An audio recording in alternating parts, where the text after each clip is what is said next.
This is First News 3 at 4 with Beth Fisher and Kendall Tenney.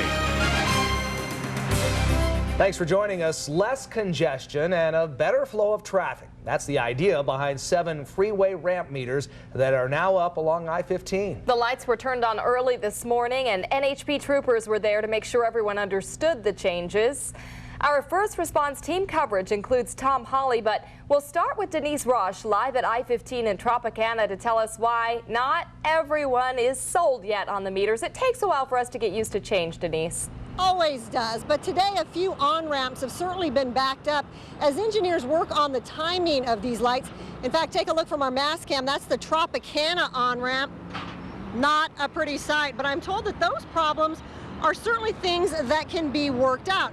Now, the lights are on from 6 in the morning and then again right now from 3 to 6 in the afternoon. Something new for drivers to get used to.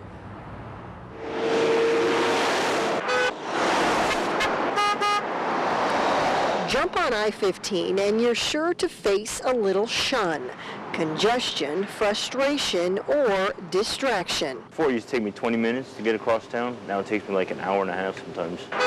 But blow through the new I-15 ramp meters, you can add citation to the list. NHP wrote 60 of them just this morning. I wasn't expecting to see that many in 3 hours. Just based on the fact that everybody has known about them. From reader boards to permanent signs, the new lights aren't exactly hidden. Trooper Kevin Honea with the Department of Public Safety says despite the traffic stops, he thinks the morning commute was better than usual. Today, with that metered, regulated flow, what we saw was a more evenly distributed traffic pattern on I-15, and the flow itself was very, very smooth. So early indications, I'm optimistic.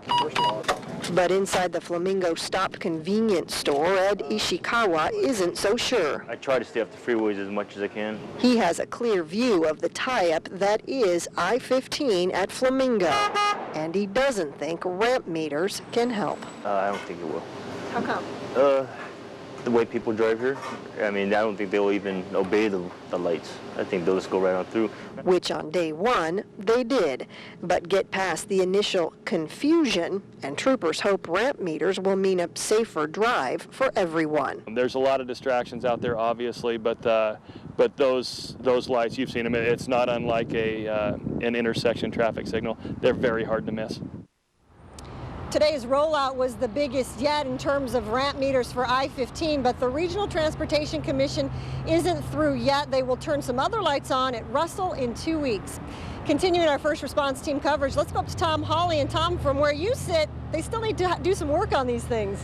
Yeah, and maybe some more work is on the way, but right now the Regional Transportation Commission is sort of doing the best with what they have. And for a case in point, let's go over here to Charleston and I-15. This is a ramp here which definitely was not made for meters, and we saw that in the morning especially. You look right here, it looks like they must have deactivated the meters, matter of fact, because we see everyone going right over that white line without even stopping. It would be surprising if there were that many lawbreakers right in a row. But one potential problem here is when you have a high volume of traffic, very little storage capacity here. By that I mean the number of cars that can be backed up from this white line right here all the way down to the roadway, which is Martin Luther King Boulevard, an unusually configured interchange with really outdated freeway engineering. Actually, it will be replaced in a few years. A new interchange is designed, but right now this one for a ramp meter is sort of fitting a square peg in a round hole. So for the moment at least, it is not even active. We're not sure how long that'll last for, but it was working this morning. We saw a little bit of a backup, and one by one some of these older interchanges are being replaced. Just right now the ramp meters aren't quite perfect for every interchange in the valley. Tom Hawley reporting from Sky 3.